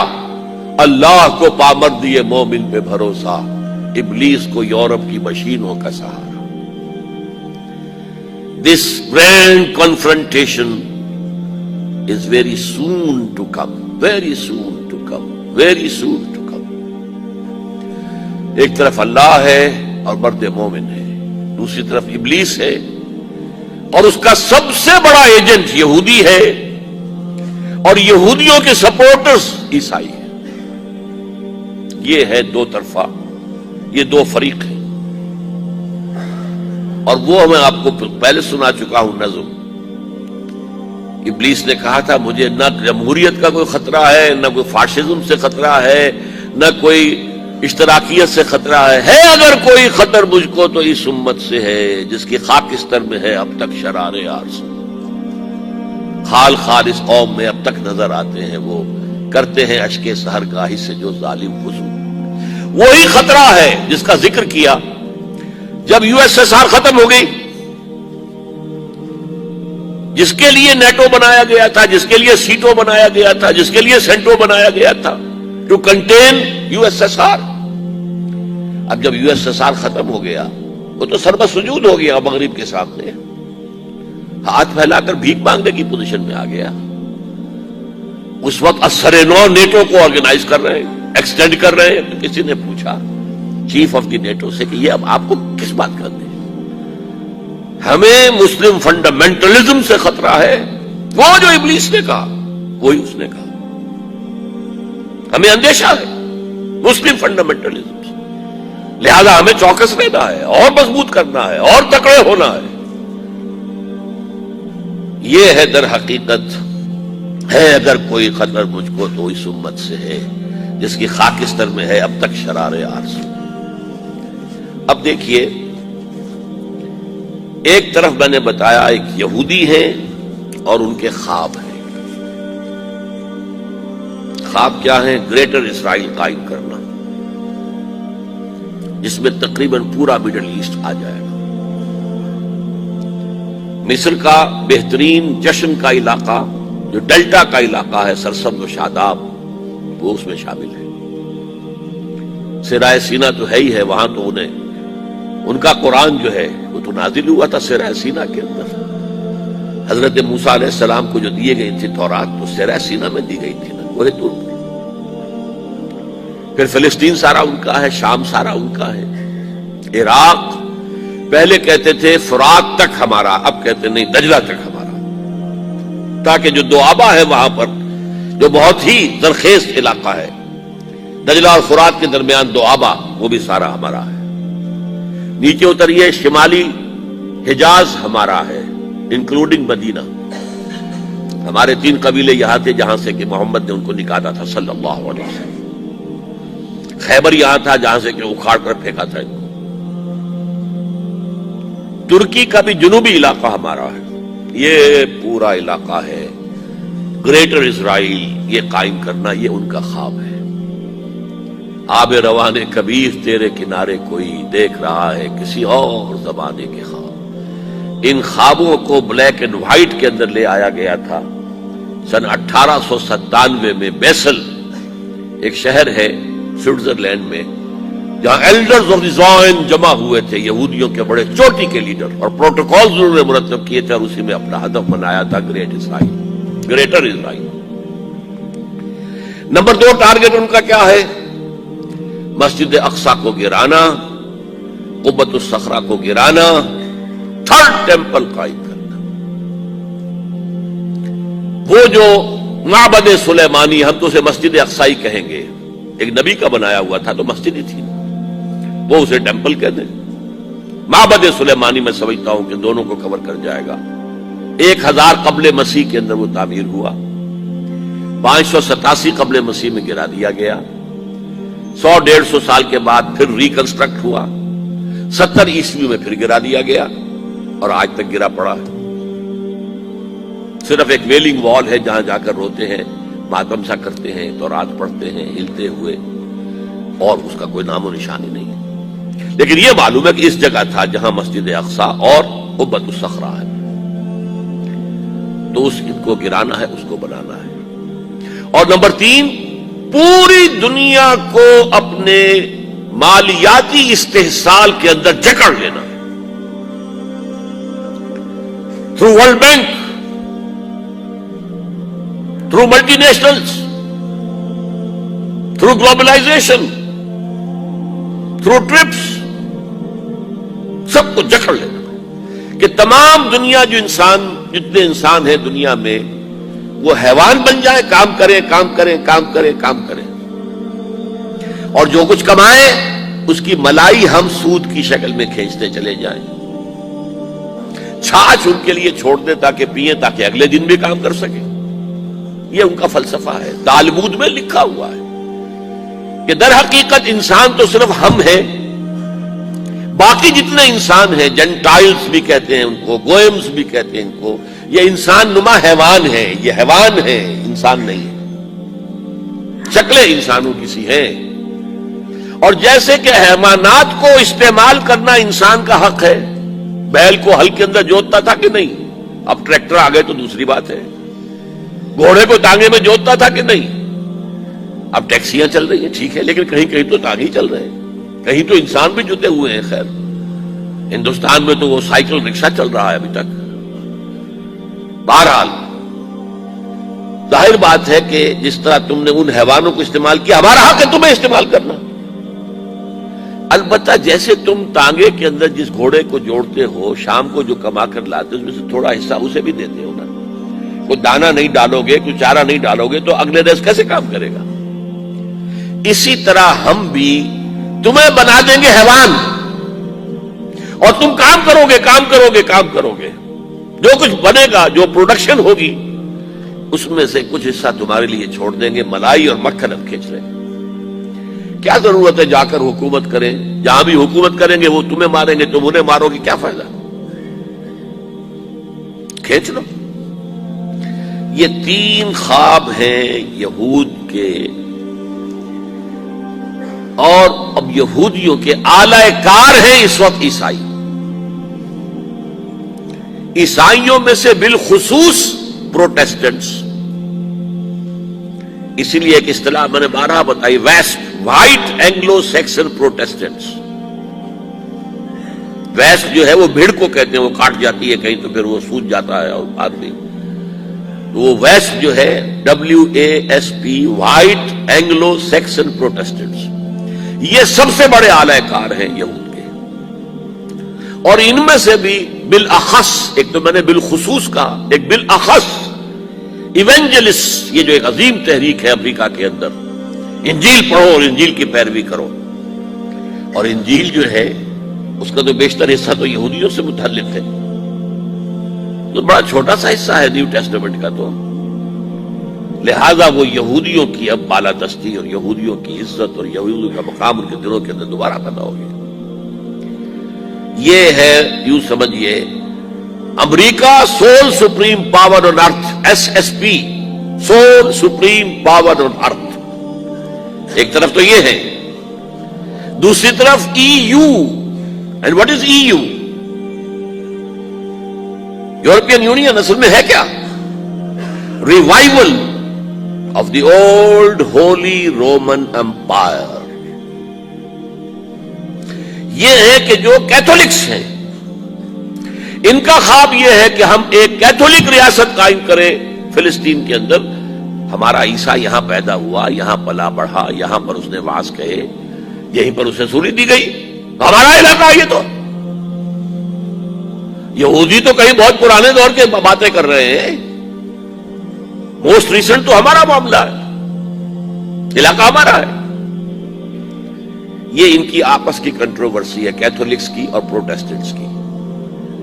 دی فائنل کروسیڈ، آخری کروسیڈ اب دوبارہ آئے گا۔ پہلا آیا تھا، پہلا 1000 سال ختم ہوا، سیکنڈ ملینیم شروع ہوا تو کروسیڈز ہوئے تھے۔ اب سیکنڈ ملینیم ختم ہوا ہے، تھرڈ ملینیم شروع ہوا ہے، تو اب فائنل کروسیڈ کی بات آ رہی ہے۔ اور یہ پروٹیسٹنٹس کہتے ہیں کہ یورپ کو شیطان کہتے ہیں پوپ کو، شیطان پوپ اس لیے جمع کر رہا ہے کہ یہ مڈل ایسٹ کے اوپر حملہ آور ہو کر اور فلسطین کے اندر یہ کیتھولک عیسائی حکومت قائم کرنا چاہتا ہے، جبکہ پروٹیسٹنٹس یہودیوں کو سپورٹ کر رہے ہیں کہ گریٹر اسرائیل ان کا قائم ہو، ان کا ٹیمپل جو ہے وجود میں آ جائے اور اس کے اندر ان کے آلہ کار بن۔ یہ ہے اس وقت، ایک طرف تو یہ فوجیں ہیں، یہودی، یورپینز اور ویسپس، کیتھولکس اینڈ پروٹیسٹنٹس، بحثیت مجموعی عیسائی ان کی مٹھی میں۔ دوسری طرف کیا ہے؟ دوسری طرف امت مسلمہ ہے۔ یہ امت مسلمہ برے حال میں ہے، بستیوں میں ہے، بٹی ہوئی ہے، ایک امت تو ہے ہی نہیں۔ دنیا جمع ہو رہی ہے، ہم اور کٹ رہے ہیں۔ یورپ صدیوں کے بعد متحد ہو رہا ہے، ہمارا ملک پاکستان 2 ٹکڑے ہوا، اب سیسیشن بلوچستان کی ہمارے سامنے آ رہی ہے۔ یہ امت جو ہے جو بہت ہی بد حال ہے، لیکن اس کو اقبال نے کیا کہا تھا ابلیس کی مجلس شورا میں؟ خاکستر ہے یہ، اس کے اندر ایک چنگاری ہے۔ وہ چنگاری کیوں پیدا ہوئی ہے اس کو نوٹ کر لیجیے ہسٹوریکل پروسیس میں، پرسپیکٹو۔ جیسے ہی یورپی استعمار کا بستر لپٹنا شروع ہوا، یہاں سے انگریز گئے 47 میں، 1947 میں، ادھر سے وہ ولندیزی چلے گئے آپ کے انڈونیشیا سے، اور کہیں سے فرانسیسی چلے گئے، لیبیا سے اطالوی چلے گئے، الجزائر سے فرانسیسی چلے گئے، مصر سے انگریزوں کو اٹھا کر صدر ناصر نے میڈیٹرینین کے اندر پھینک دیا۔ ہوتے ہوتے یہ جب عالم اسلام آزاد ہوا تو جیسے کوئی ڈیپ سلمبر، گہری نیند سے بیدار ہوتا ہے تو اسے کچھ یاد آتا ہے، ہاں بھئی ہماری بھی ایک تہذیب تھی، ہمارا بھی ایک تمدن تھا، ہمارے بھی کچھ قوانین تھے، ہماری ایک شریعت تھی جو ڈیفنکٹ رہی اس عرصے کے اندر۔ یہ تو انگریز کا بنایا ہوا ضابطہ فوجداری اور انگریز کا بنایا ہوا ضابطہ دیوانی، ہم اس کے تحت زندگی گزار رہے تھے۔ وہ اسلام کا تعزیراتی قانون کہاں ہے؟ ضابطہ فوجداری اسلام کا ہوتا تھا، دیوانی کوئی معاملہ ہوتا تھا اسلام کا۔ یہ جو ایک ہی وقت میں انڈونیشیا سے لے کر اور عرب ممالک تک ایک ہی جذبہ اٹھا ہے، ریوائول ریوائول ریوائول، اسلام کو زندہ کرو زندہ کرو زندہ کرو۔ From nearly the middle of the last century, Masyumi party Indonesia میں، جماعت اسلامی ہندوستان میں، فدائین اسلام ایران میں، الاخوان المسلمون مصر سے پورے عالم عرب میں، سعید رونسی ترکی میں، یہ تحریکیں ایک ہی وقت میں اٹھی۔ ان میں ایک جذبہ پیدا ہوا کہ اسلام کو ہم قائم کریں۔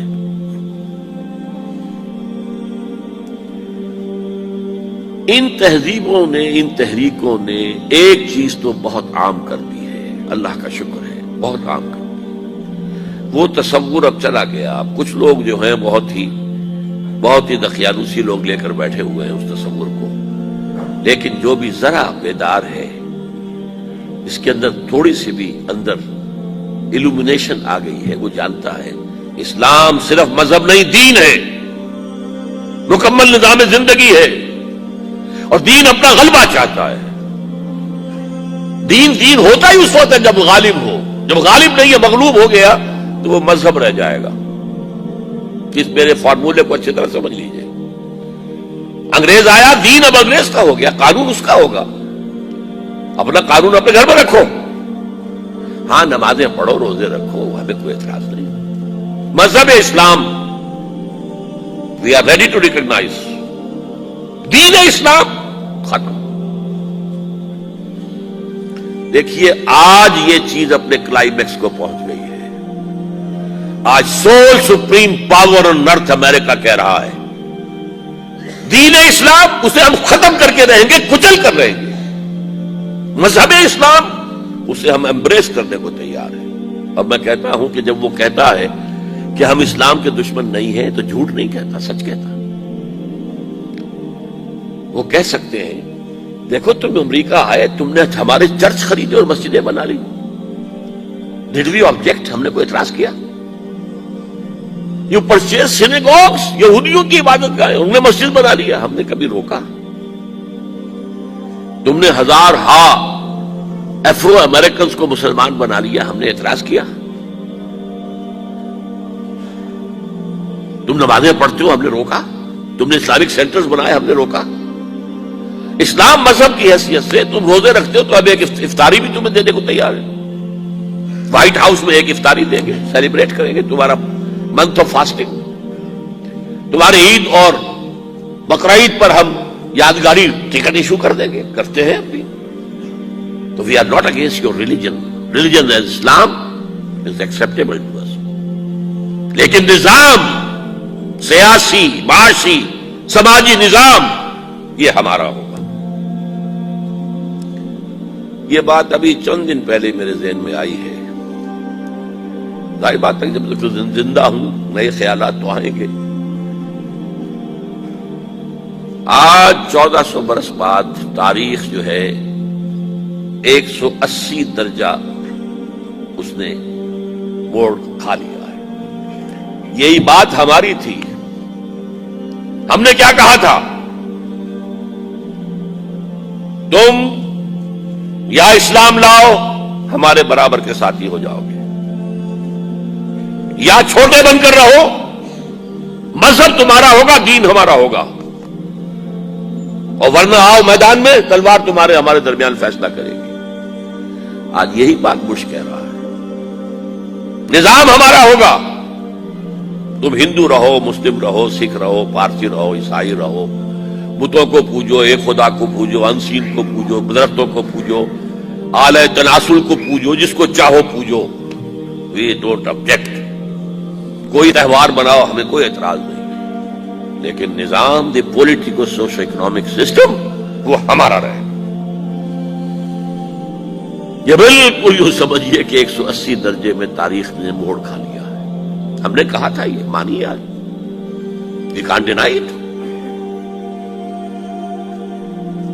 جب میں نے کہا تھا نا 3 کالمز نکلے، شرقن غربن شمال، ان کا کہنا کیا تھا؟ جہاں گئے دیکھو بھائی اسلام لے آؤ، تم ہمارے برابر کے بھائی ہوگے۔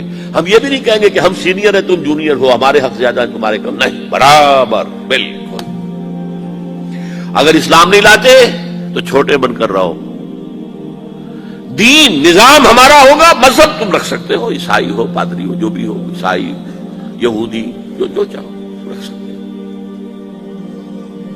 اور ورنہ آؤ میدان میں، تلوار فیصلہ کرے گی۔ یہ تمام ہر جگہ پر یہی کہا گیا، یہی کہا گیا، یہی کہا گیا۔ ابھی ہم نے حدیث پڑھی ہے، لیکن یہ اس وقت کی نہیں ہے، یہ ابھی ذرا اور آگے کی دور کی بات ہے۔ لا يبقى على ظهر الارض بیت بدر ولا وبر الا ادخلہ اللہ کلمۃ الاسلام بذل ذلیل او عز عزیز۔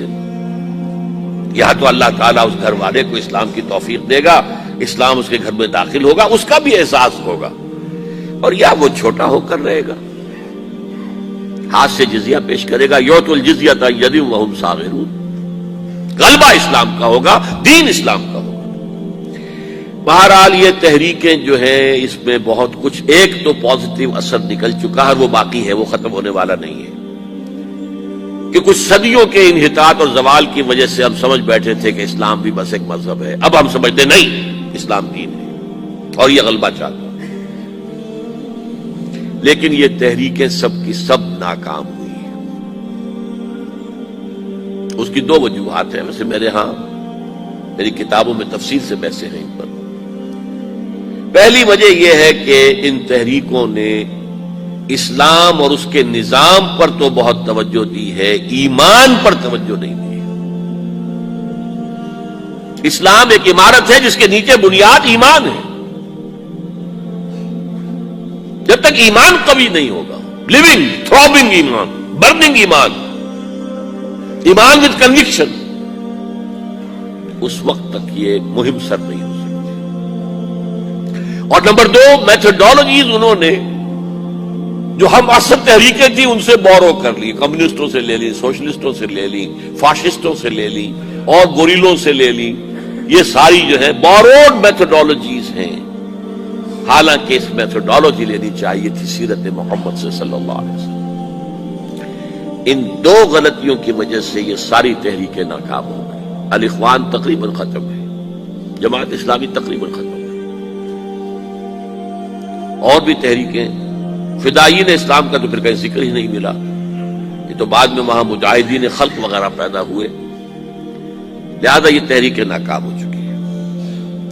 اور اب ہونے والا کیا ہے اس کیفیت میں نے بتا دیا، ایک طرف وہ ہے، ایک طرف یہ ہے۔ اب جو ہونے والا ہے، نمبر ایک، فوری طور پر تیسری عالمگیر جنگ جو سر پر کھڑی ہوئی ہے، آرمگیڈون جسے وہ کہتے ہیں بائبل کی اصطلاح میں، اور الملحمۃ الکبریٰ یا الملحمۃ العظمیٰ یہ حدیث کے اندر کہا گیا ہے۔ متفق گردید رائے بو علی بارائے من، انجیل کے آخری کتاب ریولیشنز آف جان، اس میں آرمگیڈون، اگر ڈکشنری میں دیکھیں گے تو آپ کو معنی ملیں گے آرمگیڈون کے، a very big war which will be fought between the forces of evil and good before the end of this world۔ اور اسی کا ذکر حضور نے کیا، بہت بڑی جنگ ہوگی، بہت بڑی جنگ ہوگی، مڈل ایسٹ اس کا میدان بنے گا، اور اس جنگ کے اندر عربوں کا شدید نقصان ہوگا، شدید نقصان ہوگا، شدید نقصان، تہس نہس ہوگی۔ حضور نے فرمایا کہ ایک باپ کے اگر 100 بیٹے ہوں گے تو 99 ختم ہو جائیں گے، ایک بچے گا۔ یہ حدیث ہے، کتاب الملاحم پڑھیے۔ یہ ملاحم کسے کہتے ہیں؟ لحم، گوشت کو کہتے ہیں۔ جنگوں میں کیا ہوتا ہے؟ گوشت کے ٹکڑے اڑتے ہیں نا، اسی طرح ملحم کہتے ہیں عرب، سعودی عرب میں آپ نے دیکھا ہوگا کسائی کی دکان جو ملحم ہے، گوشت لحم جہاں پر کاٹ کاٹ کے بیچا جاتا ہے، ملحم۔ تو ملحمہ جنگ کو کہتے ہیں، ملاحم اس کی جمع ہے۔ الملحمۃ العظمیٰ، الملحمۃ الکبریٰ، یہ دو الفاظ حدیث میں آئے۔ عربوں پر یہ عذاب کیوں آئے گا؟ سمجھ لیجئے کہ امت مسلمہ اگرچہ پوری مجرم ہے، اس وقت پوری دنیا میں کسی ایک ملک کے اندر بھی اسلام کا نظام قائم نہیں ہے، اور اسی لیے ضربت علیہم الذلۃ والمسکنۃ وباؤوا بغضب من اللہ، آج ہم اس عذاب میں مبتلا ہے۔ میری کتاب موجود ہے اس پر، سابق اور موجودہ مسلمان امتوں کا ماضی، حال اور مستقبل ہے۔ آج کیوں ذلیل کہ کل تک نہ تھی پسند گستاخی فرشتہ ہماری جناب نے اس کا جواب یہ کیے ہیں۔ ان میں سب سے بڑے مجرم عرب ہیں، جن کا جتنا اونچا رتبہ ہوتا ہے اتنا ہی پھر ان کی جرم کی سزا بھی سخت ہوتی ہے۔ ازواج مطہرات سے کہہ دیا گیا تھا اگر تم کوئی غلط حرکت کرو گی تمہیں دوہری سزا ملے گی۔ تم محمد کے گھر میں رہتی ہو صلی اللہ علیہ وسلم۔ اسی طرح عربوں میں سے تھے حضور، رسول عربی، رسول ہاشمی، اور نمبر 2 ان کی مادری زبان میں اللہ کا کلام موجود ہے، انہیں اسے سمجھنے کے لیے کوئی مشقت اور محنت نہیں کرنی پڑتی۔ پھر بھی مغربی کولونیل کا بستر جیسے جیسے طے ہونا شروع ہوا اور عرب ممالک آزاد ہونے شروع ہوئے، کسی نے ماسکو کو قبلہ بنا لیا، کسی نے واشنگٹن، اسلام کو کسی نے اپنا قبلہ نہیں بنایا۔ میرے اپنے اندازے میں ہولوکاسٹ جو ہوا تھا پچھلی صدی میں، اس کو 10 سے ضرب دے دیجئے، اتنا بڑا ہولو کاسٹ مڈل ایسٹ میں ہوگا اس ملحمۃ العظمیٰ اور ملحمۃ الکبریٰ کے ذریعے سے۔ بہت برے دن آ رہے ہیں، بہت برے دن آ رہے ہیں، بہت برے دن آ رہے ہیں۔ البتہ اس کے بعد پانسا پلٹے گا۔ اس پانسا پلٹنے کی کیا وجہ ہوگی وہ بھی میں آپ کو بتا دوں۔ مسلمانوں کو دوبارہ فتح ہونی شروع ہوگی، مسلمان پہلے تو یہ سارے عرب ممالک نکل جائیں گے، گریٹر اسرائیل بن جائے گا گویا کہ، عراق ہے، شام ہے، سعودی عرب میں وہ آ جائیں گے، مدینے کے قریب تک مدینے کے اندر داخل نہیں ہو سکیں گے، وہ اللہ کی طرف سے خاص پروٹیکشن سے ہوگی، باقی وہ اپنا گریٹر اسرائیل بنا لے گا۔ پھر جو ہے there will be a reversal، اور اس ریورسل میں مسلمان دوبارہ ریگین کریں گے اپنے کھوئے ہوئے علاقوں کو۔ اس میں 3 واقعات کو ذہن میں رکھیے۔ پہلی بات وہ جو میں کہہ چکا ہوں کہ کسی نہ کسی ملک میں، کسی عجمی ملک میں، عربوں پر تو عذاب آ جائے گا، آخری عذاب آئے گا، عجمی مسلمان ملک میں، نظری طور پر ایران بھی ہو سکتا ہے، افغانستان، پاکستان، اور کسی درجے میں بھارت، وہاں بھی تو آخر 20 کروڑ مسلمان ہیں۔ لوگ 18 کہہ دیتے ہیں اور وہ 12 بھی کہہ دیتے ہیں کہ 20 یا 25 کروڑ مسلمان بس رہا ہے ہندوستان کے اندر۔ بہرحال یہ جو دوبارہ پھر مسلمان جو ہے ابھریں گے، اس میں پہلا سبب کیا ہوگا کہ کسی علاقے میں، عجمی مسلمان علاقے میں، خلافت علی منہاج النبوہ قائم ہو جائے گی۔ میرے نزدیک پاکستان اور افغانستان، میرا گمان ہے واللہ عالم، میں نے کہا تھا ان باتوں میں اختلاف کی گنجائش ہے، یہ کوئی میں قرآن و حدیث کی روح سے نہیں کہہ رہا ہوں، لیکن جو میرا مشاہدہ ہے افغانستان کی تقسیم ہو جائے گی، پختون حصہ جو ہے پاکستان کے ساتھ ملے گا، اور یہ یہاں پر وادی سندھ، جس کو اقبال نے کہا ہے کارواں زی وادی دور و دراز آیت بروں، اس جہاں پر خلافت علی منہاج النبوہ کا نظام قائم ہوگا اور یہاں سے فوجیں چلیں گی، نمبر 1۔ نمبر 2، عرب کے ریگزار میں 15ویں صدی کے مجدد کا ظہور ہو جائے گا۔ مہدی کو ہم مانتے ہیں مجدد، شیعہ مانتے ہیں 12ویں امام جو چھپے ہوئے ہیں، ان کے امام معصوم جو ہے 12، ان میں سے آخری جو ہے وہ چھپے ہوئے ہیں غار میں 1200 برس سے، اور وہ ظاہر ہوں گے۔ یہ ان کا عقیدہ ہے، ہمارا نہیں ہے۔ ہم سمجھتے ہیں جیسے ہر صدی میں اللہ مجدد بھیجتا رہا، اسی طریقے سے میرے گمان میں 15ویں صدی کے مجدد جو ہے وہ حضرت مہدی ہو، ان کی حکومت جا کر یہ فوج قائم کرے گی، عربوں میں دم نہیں ہوگا، وہ اپنی عیاشیوں کی وجہ سے بالکل کھوکھلے ہو چکے، دولت کی فراوانی اور عیاشیاں۔ یہ بھی سننے میں آتا ہے دروغ برگردن راوی کہ اگر کوئی فوجی قافلہ ان کا چل رہا ہوتا ہے تو وہ بجائے ٹرکوں میں بیٹھنے کے وہ اپنی کاروں میں بیٹھ کے ساتھ ساتھ چلتے ہیں، وہ ٹرک خالی چل رہے ہوتے ہیں، ٹرک کی سختی جو ہے، سخت سیٹ جو ہے برداشت کرنا ان کے بس کا روگ نہیں ہے۔ بہرحال یخرج الناس من المشرق یؤتون للمہدی، یعنی سلطان اس کی حکومت کو مستحکم کرے گا۔ پھر حضرت مہدی کی طرف سے شروع ہوگا معاملہ جہاد، اور یہ سارا جو ملک مسلمانوں کے ہاتھ سے نکل گئے تھے یہ واپس لے لیا۔ اس میں ایک کوسچن ہے جو میرے ذہن میں بہت عرصے سے تھا، جس کا کہ جواب اب مجھے سوچا ہے، واللہ عالم، یہ ساری باتیں میں کہہ رہا ہوں میرے گمان ہے۔ کیسے ہوگا کہ اتنی بڑی طاقت ایٹمک پاورز کے مقابلے میں مسلمان دوبارہ میدان میں آ کر اور جیتتے چلے جائیں؟ میرا گمان یہ ہے واللہ عالم، اس پورے معاملے کا سارا جو ہے ارینا جو ہے وہ ہے مڈل ایسٹ، یورپ، جس میں حدیث میں آیا ہے کہ رومی عیسائی 80 جھنڈوں تلے تم پر حملہ کریں گے اور ہر جھنڈے کے نیچے 12,000 فوج ہوگی، 10 لاکھ، اور مجھے حال ہی میں معلوم ہوا ہے کہ آج کل جو ایک ڈویژن ہوتا ہے وہ 12,000 کا ہوتا ہے، تو 80 ڈویژنز آرمی آئے گی. لیکن معلوم ایسا ہوتا ہے کہ روس، چائنا، جاپان اور میرے خیال میں انڈیا بھی یہ نیوٹرل رہیں گے. نمٹ لو آپس میں. تو ابراہیمی قوموں کا جھگڑا ہے نا کہ فلسطین کس کا ہے، مسلمان کہتے ہیں ہمارا ہے، یہودی کہتے ہیں ہمارا، عیسائی کہتے ہیں ہمارا ہے. تو نمٹ لو، سیٹل یور سکورز. لیکن کوئی ویپنز آف ماس ڈسٹرکشن استعمال نہ ہو. اگر وہ ہوئے تو پھر ہم میدان میں آ جائیں گے. میرا گمان یہ ہے کہ ویپنز آف ماس ڈسٹرکشن استعمال نہیں کر سکیں گی مغربی طاقتیں، اور پھر جنگ کے اندر مسلمانوں کے ساتھ جیتنا ان کے لیے ممکن نہیں ہے.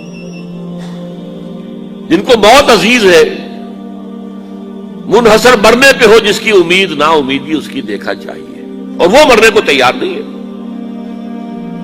وہ تو 40,000 فٹ کی بلندی سے ڈیزی کٹر پھینک سکتے ہیں، نیچے نہیں آئیں گے. اور جب نیچے کچھ اتنے تھے تو جو حشر کیا تھا، تو جو بات کہی تھی رمزفیلڈ نے، ویری ٹینیشیس فائٹرز. یہ افغان والے جو ہیں یہ تو چمٹ جانے والے ہیں، یہ ایسے جنگجو ہیں، ان سے جان چھڑانی مشکل ہے. جن کے لیے موت سب سے بڑی کامیابی ہے. شہادت مطلوب و مقصود مومن، نہ مال غنیمت نہ کشور کشائی، مسلمانوں کا مقابلہ کر سکیں. یہ ہے میرا گمان، واللہ اعلم. بہرحال پہلا مرحلہ کسی اجمی ملک میں جو میرے نزدیک پاکستان اور افغانستان پہ مشتمل ہوگا، خلافت کا نظام پہلے آئے گا، پھر یہاں سے فوجیں چلیں گی، حضرت مہدی کی حکومت قائم ہوگی. پھر وہ حضرت مہدی جو ہے وہ جہاد کریں گے، قتال کریں گے، اور اس قتال کے آخری مرحلے پر حضرت عیسیٰ علیہ السلام بھی نازل ہو جائیں گے، اور غالباً ان کے ذریعے سے پھر جتنا الیکٹرانک ان کا حساب کتاب ہے وہ ختم ہو جائے گا. حضور نے فرمایا ان کی آنکھوں میں ایسی تاثیر ہوگی جہاں تک نگاہ جائے گی یہودی پگھل جائیں گے. کوئی بہت بڑا لیزر ہوگا، اور ظاہر بات ہے کہ ان کے یہ ہتھیار جو ہے ان کا مقابلہ تو مسلمان نہیں کر سکتے. اور نہ ابھی آپ کو 100 برس بھی یہ سوچ سکتے ہیں کہ کوئی مسلمان ملک اتنی ترقی کر سکتا ہے کہ ان کے مقابلے میں پہنچ جائے ہتھیاروں کے معاملے میں. تو یہ اصل میں جو شخص سراپا معجزہ تھا، حضرت عیسیٰ جو ہے سراپا معجزہ، پیدائش معجزہ، آسمان پر اٹھایا جانا معجزہ، خلق حیات، بنایا مٹی کا پرندہ کھنگ پاری اڑنے لگا، احیاء موتا، مردہ کو کہا اٹھو قم باذن اللہ، اٹھ گیا چلنے لگا. مادرزاد اندھے کے آنکھ پر ہاتھ پھیری اور اس کو آنکھیں اللہ نے دے دی. کوڑی کے جسم پر ہاتھ پھیرا اور کوڑ صاف. اس سے بڑے معجزے تو کسی کو دیے ہی نہیں گئے. سراپا معجزہ. وہی آ کر آخری جو بھی ہوگا معاملہ، اس کے اندر حضرت عیسیٰ کی معجزاتی شخصیت جو ہے در حقیقت وہ فیصلہ کن ہوگی.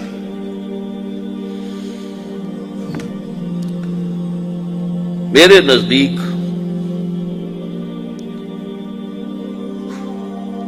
یہ ہیں وہ چیزیں جس کی بنا پر میں سمجھتا ہوں کہ حالات جو ہیں جدھر جا رہے ہیں، حضرت عیسیٰ کے آنے کے بعد 2 نتیجے نکلیں گے.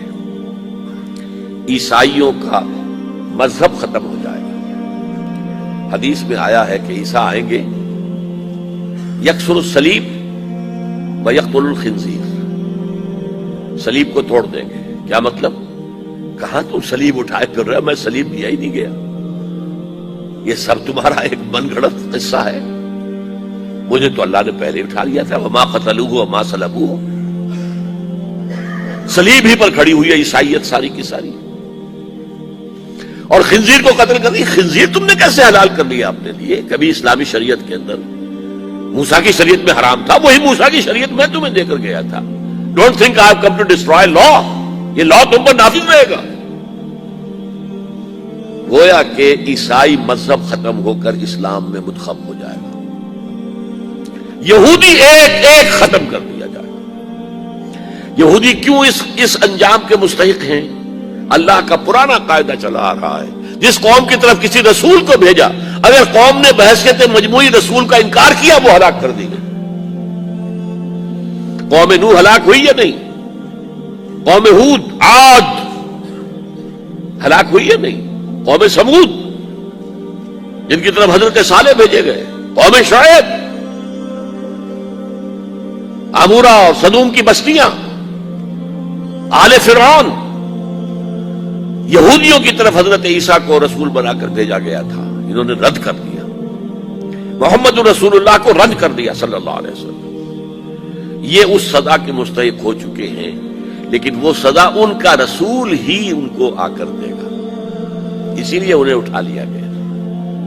ایک پوز آ گیا ہے. مستحق تو ہو گئے تھے اسی وقت حضرت عیسیٰ کے زمانے میں کہ ہلاک کر دیے جائیں، لیکن حضرت عیسیٰ کے زمانے میں حضرت عیسیٰ کو اٹھا لیا اور ان کا معاملہ جو ہے وہ ملتوی کر دیا. جیسے کسی کو پھانسی کی سزا تو ہو جائے لیکن ابھی ایگزیکیوشن نہیں ہوئی ہے، ایگزیکیوشن جو ہے وہ ڈیفر ہو گئی. یہودی ختم، عیسائیت ختم، اور عیسائی سب مسلمانوں کے ساتھ شامل ہو کر ایک ملت واحدہ بن جائیں گے. پھر اگلا مرحلہ آئے گا گلوبلائزیشن کا، حضرت مسیح کے ہاتھوں ہوگا، وہ پوری دنیا میں وہ اسلام کا نظام قائم ہو جائے گا. اب آئیے یہ نقطۂ آغاز جو میں نے کہا پاکستان اور افغانستان، ذرا اس کے بارے میں چند باتیں نوٹ کر لیں. نوٹ کیجئے، اس پر میری تفصیلی گفتگو پہلے ہو چکی ہیں، اور استحکام پاکستان نامی میری کتاب موجود ہے، اس میں تفصیل سے میری یہ بحثیں لکھی بھی موجود ہے. دیکھیے، مجددین امت کا سلسلہ جو شروع ہوا ہے پہلی صدی سے، اور حضور نے فرمایا ان اللہ یبعث فی ہذہ الامۃ علی رأس کل مئۃ عام من یجدد لہا دینہا. اللہ تعالیٰ اس امت کے اندر، مسلمانوں کے اندر، ہر صدی میں ایسے لوگ پیدا کرے گا جو دین کو تجدید کریں گے، دین کو تازہ کریں گے. 1000 برس تک مجددین عالم عرب میں آئے، اور 1000 اللہ کا ایک دن ہوتا ہے. وہ ایک دن پورا ہوا، دوسرا دن شروع ہوا 11ویں صدی سے ہجری سے، تو یہ مرکز تبدیل ہو گیا. اب عالم عرب کی بجائے ہندوستان. مجدد الفسانی، شاہ ولی اللہ، سید احمد بریلوی اور شیخ الہند 11ویں 12ویں 13ویں 14ویں صدی کا، گویا کہ تاریخ اپنے آپ کو تیار کر رہی ہے کہ اسلام کی نشرت ثانیہ کا آغاز اس خطے سے ہوگا. قرآن مجید میں آتا ہے سورہ سجدہ جو حضور کو بہت محبوب تھی، یدبر الامر من السماء الى الارض ثم يعرج الیہ فی یوم کان مقدارہ الف سنۃ مما تعدون. اللہ کے جو پلانز ہوتے ہیں وہ 1000 سال کا ایک دن کا ہے، اس کا دن ایک دن تمہارے تعداد میں